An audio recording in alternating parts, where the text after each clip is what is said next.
এটা হচ্ছে মান কানা ইউমিনু বিল্লাহি ওয়াল ইয়াউমিল আখির ফালিয়াকুল খায়রান আও লিয়াসমুত।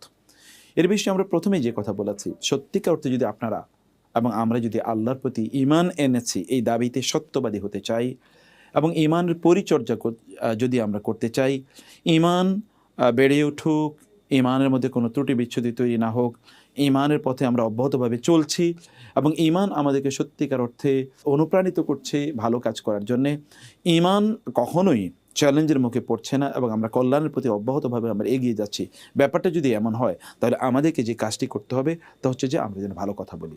এমনকি আখেরাতেও তো আমাদের প্রত্যেকটি শব্দের জন্য আল্লাহর কাছে জবাবদিহি করতে হবে, তাই না?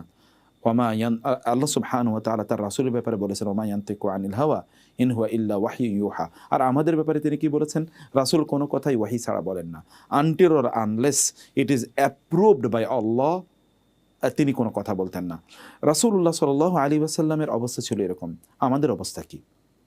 আল্লাহ তাআলা বলেছেন, মা ইয়ালফিজু মিন কাওলিন ইল্লা লাদাইহি রাকিবুন আতীদ।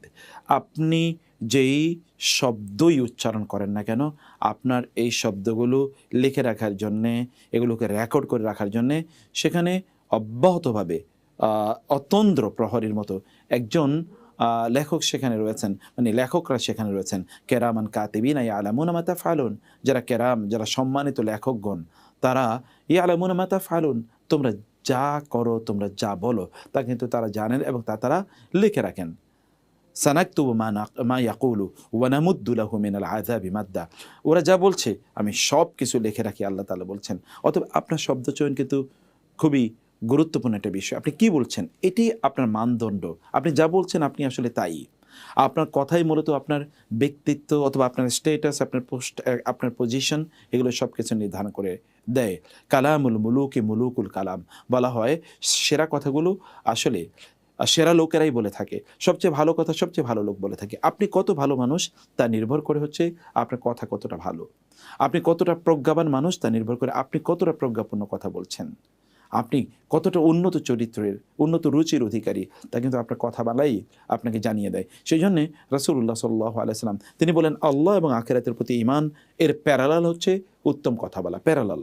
অতএব আপনি আল্লাহ আখিরাতের প্রতি ঈমান এনেছেন দাবি করলেই চলবে না, আপনাকে উত্তম কথা বলতে হবে। উত্তম কথা মানে হচ্ছে যেমন দ্বীনের কথা বলা, দ্বীনের পথে চলা, আপনি নিজে তাসবিহ তাহলিল কোরআন তেলাওয়াত করা, ইত্তকার বিষয়গুলো, নামাজ পড়া, মানুষকে দাওয়াত দেয়া, এগুলো ভালো কথা। অথবা এমনি মানুষের কল্যাণে যে সকল কথা প্রয়োজন হয় সেগুলো মানুষকে বলা। এটা তো একদিকে আমরা বলছি। যদি এমন কোনো কথা বলার কোনো প্রয়োজন না থাকে তাহলে আপনি চুপ করে থাকবেন, চুপ করে থাকুন। কেবল চুপ করে থাকা মানে মুখটা বন্ধ করে থেকে আপনি আজে বাজে চিন্তা করবেন তা না।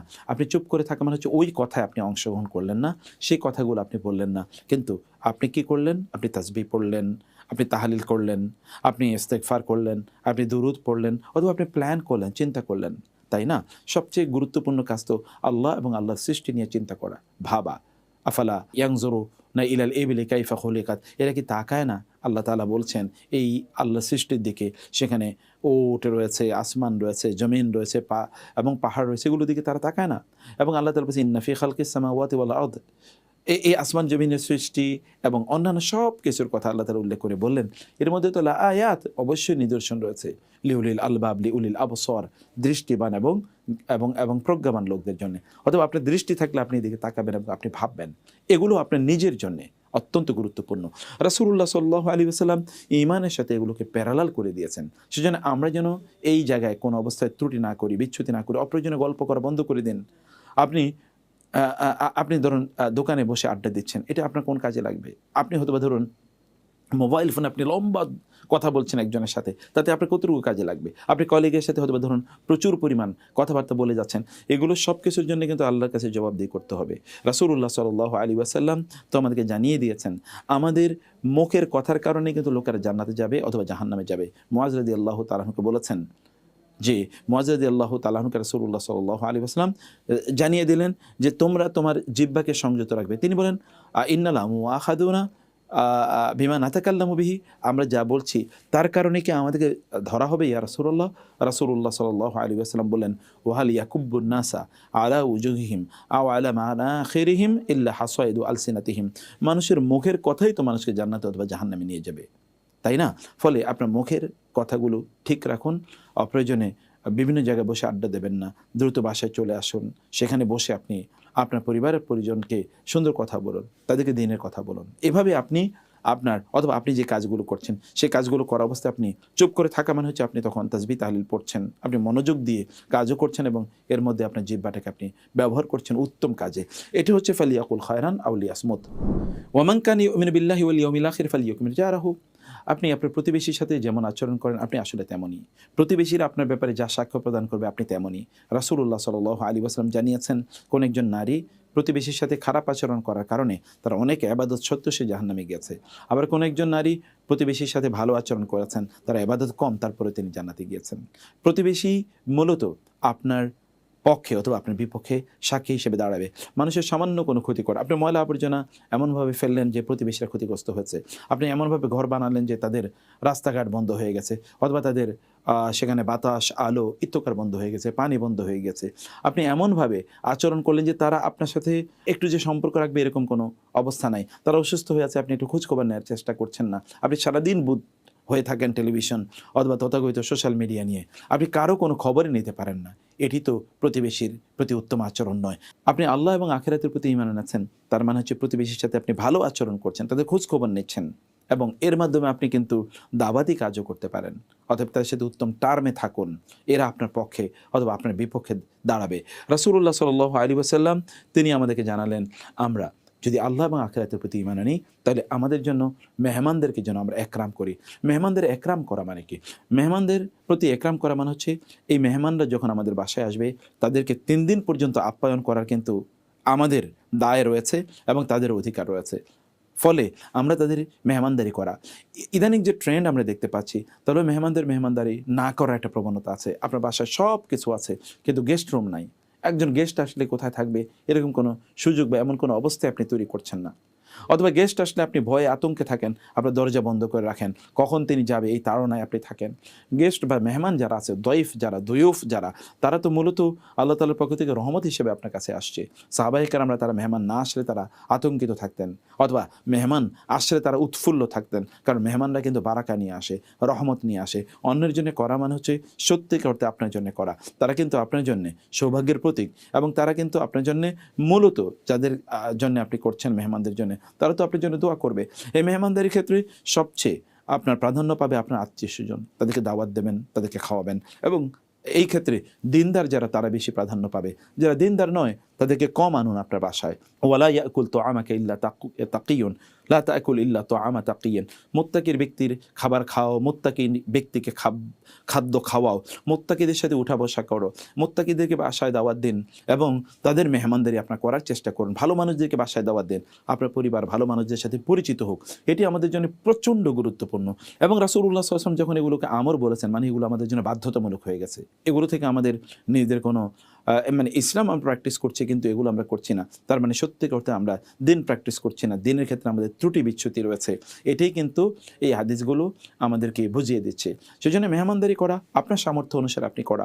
আমাদের এখন ইদানিং যে প্রবলেমটি দাঁড়িয়েছে তাহলে মেহমান আসলে তাকে অনেক খাওয়াতে হবে এরকম চিন্তা এখন আমরা তাদেরকে খাওয়াচ্ছি না অথবা মেহমানদারি আমরা করছি না। আপনার যতটুকু আছে ততটুকু অনুসারেই করুন। রাসূলুল্লাহ সাল্লাল্লাহু আলাইহি ওয়াসাল্লামের কাছে আপনার মেহমান আসলো, রাসূল তার সাহাবীদের মাঝে ডিস্ট্রিবিউশন করে দিলেন। একজন সাহাবী দাঁড়িয়ে বলেন, ইয়া রাসূলুল্লাহ, আমি এবার এই মেহমানকে আমার কাছে নিয়ে যেতে চাই। মেহমানকে নিয়ে গেলেন, তাদের বাসায় কোনো খাবারই নেই, সামান্য একটু খাবার আছে, যতটুকু খাবার এই পুরুষের জন্য রেখে দেওয়া হয়েছে। তিনি যখন তার বাসায় গেলেন, রাসূলের মেহমান তো, তার বাসায় যখন গেলেন এই সাহাবী তিনি নিয়ে গিয়েছেন, তার স্ত্রী গিয়ে তিনি জিজ্ঞেস করলেন বাসায় কি আছে। তিনি বলেন সামান্য একটু খাবার আছে। তো বাচ্চারা কি করছে, বাচ্চাদেরকে ঘুম পাড়িয়ে দাও এবং আমাদের যে লণ্ঠন কফি রয়েছে অথবা বাতি রয়েছে এটাকে তুমি নিভিয়ে দাও, মেহমানকে খাবারটুকু দাও এবং আমি এই বাতি অথবা ধরুন এই যে ল্যাম্প এটাকে নিভিয়ে দিয়ে তারপর আমরা সেখানে হাঁড়ি পাতিলগুলো একটু টুংটাং করতে থাকবো যেন মেহমান বুঝে যেন আমরাও খাচ্ছি। মেহমান তখন তৃপ্তি ভরে খাবে। মেহমান এরকম খেলেন, তারা কিন্তু সন্তান এবং তারা না খেয়ে তারা সারা রাত কাটালেন। রাসূলুল্লাহ সাল্লাল্লাহু আলাইহি ওয়াসাল্লাম ফজর নামাজের পর দাঁড়িয়ে বলেন ওই সাহাবীর নাম ধরে যে তিনি কোথায়, তিনি দাঁড়ালেন, তিনি বলেন তোমাদের স্বামী স্ত্রীর কাণ্ড দেখে তো গতকাল আল্লাহ তাআলা হেসে দিয়েছেন। মানে আল্লাহ তাআলা এত খুশি হয়েছেন তাদের উপর যে তারা না খেয়ে মেহমানকে খাইয়েছে। আপনি মেহমানকে খাইয়ে আল্লাহ সুবহানাহু ওয়া তাআলার সন্তুষ্টি অর্জন করতে পারেন। সেজন্য মেহমানকে কখনো অবজ্ঞা করবেন না। মেহমানদারি করা থেকে বিরত থাকবেন না। সামর্থ্য অনুসারে করুন, যতটুকু পারেন করুন, একটু একটু ঝোল দিয়ে করুন, তাই না? অথবা আপনার যা আছে তা থেকে একটু তাকে দিয়ে করুন। আপনি পেট ভরে খেলেই যে আপনি পরিতৃপ্ত থাকবেন কখনোই না। খেলেই মানুষ সুস্থ থাকে না, বরং দানে আপনি যতটুকু পরিতৃপ্ত থাকবেন, আপনি কেবল একাকী খেলে ততটুকু আপনি পরিতৃপ্ত থাকবেন না। অনেক ফ্যামিলিতে মেহমানদেরকে দেখলেই তারা খুবই বিরক্ত হয় এবং তারা নারীরা তাদের স্বামীদেরকে বিরক্ত করে, অথবা স্বামীরা তাদের স্ত্রীদের উপর বিরক্ত হয় মেহমান দেখলে, কারণ মেহমানের জন্য তাদেরকে এক্সট্রা খরচ করতে হয়। আল্লাহ সুবহানাহু ওয়া তাআলা মেহমানদের প্রতি আপনার এই একরামের কারণে আল্লাহ তাআলা আপনার মধ্যে প্রচুর পরিমাণ বারাকা প্রদান করবেন। আপনার আয় ইনকামের জায়গাগুলো আল্লাহ তাআলা অনেক অনেক বাড়িয়ে দেবেন। আপনার হায়াতের মধ্যে আল্লাহ তাআলা বারাকা দান করবেন। রাসূলুল্লাহ সাল্লাল্লাহু আলাইহি ওয়াসাল্লাম বলেছেন, কেউ যদি চায় যে তার হায়াতের মধ্যে বারাকা হোক, তার রিজিকের মধ্যে বারাকা হোক, তাহলে সেজন্য ফালিয়াসিল রাহিমা, সেজন্য আত্মীয়তার সম্পর্ক রক্ষা করে। মেহমানদারি তো আত্মীয়তার সম্পর্ক রক্ষার একটা প্রধানতম অনুষঙ্গ। এই কাজগুলো আমাদের প্রত্যেকেরই করা দরকার। তো আলহামদুলিল্লাহ, আমরা এখানকার ফুড ফর থট অংশটা জানলাম। আমরা এবার আমাদের এই হাদিসের গুরুত্বপূর্ণ শিক্ষাগুলো একটু আমরা দেখে নেই।